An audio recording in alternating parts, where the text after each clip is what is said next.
The following is a transcript of a conversation between Matías De Stefano, referred to as me, and his higher self, referred to as I am. September 30th, 2020. Pillars. I am. Everything that has hurt you, traumatized you in your life, is what your consciousness recognizes as bad. As I told you, bad in Greek is said kakos, origin of the word kaka, poop. The fecal matter of life is what we leave for the end, what we consider the emotional or social dispossession, hidden at the bottom of the jar. Therefore, fecal comes from the Latin feex, feces, which is the residue that accumulates at the bottom of the wine. What our mind usually does with what is considered good and bad in our life is to discern, select, divide, and usually take out what does not work, and this is the origin of excrete. That is, ex, take out, seret, discern. Discernment is a human form in which you manage to separate what serves from what does not, but you have moralized it to the point of separating it completely. As we said, everything excreted from the body is a product not assimilated by the body. Imagine now the evil of the world. It does not appear simply because there is evil in it, in its nature. It arises because these people have not been assimilated, have not given the best of themselves when it was due, and have closed and traumatized by the pressure of the environment that turned them into excrement. That is, he made the rest of society in his discernment catalog them as poop. Me. That is to say that these people need to be reintegrated into society through forgiveness. I am. Yes, but for that they must become useful. Forgiveness is not forgetting. It is understanding, perfecting, freeing from judgment by educating in something new and transcendental. In the same way as a trauma, we must understand the logic, the origin, the why, and this will lead us to understand what we have achieved thanks to it. As we said yesterday, the wound of the first fall on a bicycle reminds you that today you know how to ride a bicycle. Today is just a reminder of what you have accomplished, of trial and error. In life, nothing is divided. The bad is there as fertilizer of the good. Most of the time, we don't realize that we have to change until a crisis, a negative event, something bad and even horrible happens. It is only in the face of this situation that the advances of history have occurred. Me. But in that case, is it really necessary for bad things to happen? I am.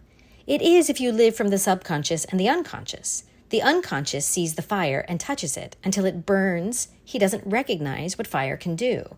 The conscious observes and analyzes the fire and approaches a stick or paper to see the reaction without having to burn and discovers its power in the same way. Do humans make prisons for the fire for having burned a forest or a house? Me. No. I am. Because the fire is not aware of what it does. Just like people who do evil. Someone who does evil is not aware, is unconscious, because he does not understand his true power and uses it according to his needs. But if that person, like the fire, is controlled in the sense of educating him to use his inner fire, to give him a purpose, to put a focus on him instead of locking him up with punishment, it will not explode, but will heat food, forge tools, and many other things. Me. We have to re-educate, that is, get the best out of each human, turn them into compost, not excrement. I am. And the only way is through forgiveness. Let go of the prejudice. Recognize the manure and fertilizer in those people or situations that cause harm.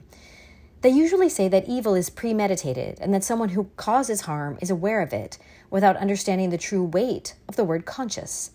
Consciousness comes from the Latin con with and scientia, which means knowledge. In this case, awareness in noun form means having knowledge of the environment.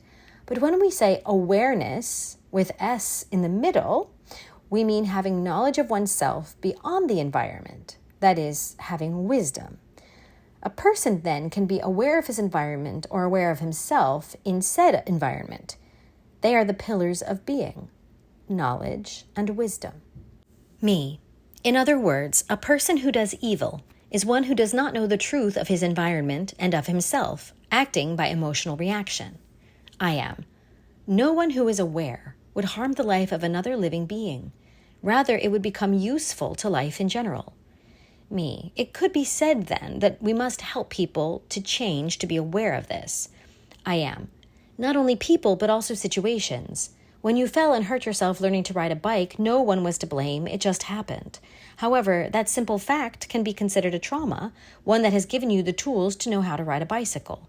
When someone hit you and it hurt a lot, it's considered trauma, one of which you, aware of said knowledge, must discern how you will assimilate it, acting from forgiveness to stop the repetitive cycle, or reacting from revenge, thus keeping the cycle rotating.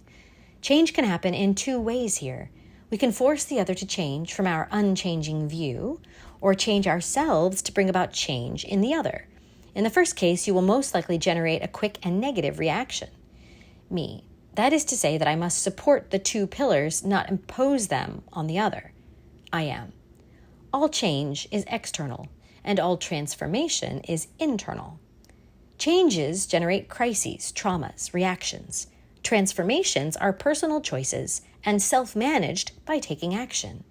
The first is useful in periods of unconsciousness. The second is useful in periods of consciousness. Normally, human lives move in environments of unconsciousness dominated by the family, the group, the culture, the society, the species. There are many conditionings that do not allow you to think clearly from your I am. The constant projection in the we are makes them be carried by a sea current from one side to another without being able to control their own walk. You have no power from your own pillars. Me. How do I begin to take firm hold of my own pillars of consciousness? I am. First, recognize all the changes that have necessarily led you to transformation. List them. Tell me, what were the changes in your life that propelled you into an inevitable crisis of change? Me. I made my list. The first big change that forced my whole world to change when I was 12 years old when I started to remember. Everything in me changed by force, by something I couldn't control. Then it was the move to Spain at the age of 14, something that changed my life completely and that did not depend on me. When I was 20 or 21 years old, it was leaving the university, something I refused to do for a long time and was forced to leave. The next big unavoidable change was doing the 11:11 encounter, since I was practically forced to do it, as well as the Harwitum path, which came later because of this encounter. The next strong and painful change was the end of the path of the dragon, a painful year in my life that slipped out of my hands. The next unexpected change was falling in love with Victor. That took me to the void as I had never experienced it before. This was followed by the sudden loss of some of my family and friends, something I didn't see coming. And the last thing, the quarantine, which modified the entire YOSOY.RED just 3 months before it began. Phew, writing it all down in one paragraph is both nerve-wracking and liberating. I am. Especially liberating, right? Me. Yes, because now that I look back, I discover that each of those changes brought me greater stability, more firmness, more awareness of the world, more awareness of myself. I am. And nothing you did, you would have done if not for these changes. Now, why do you think you experienced them? Me.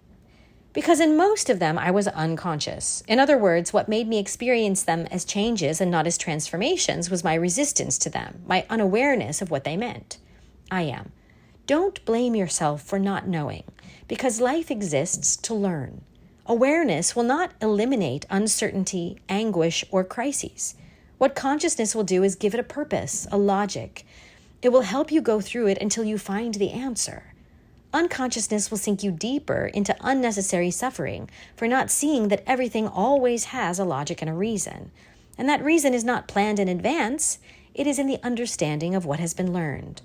Looking back, you will see what has been achieved, and all the traumas and crises, the great changes that have forced you to change in life, are the foundation of your pillars today. Where do you find yourself standing today? The answer to this question can only be answered by analyzing what brought us here. So ask yourself the question. Me. I stand up firm in my conscience about what happened to assimilate the conscience of what I am today, thanks to it.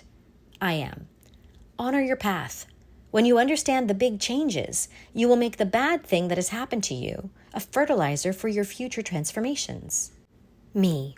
I am a pillar of consciousness change. I am a pillar of conscious transformation.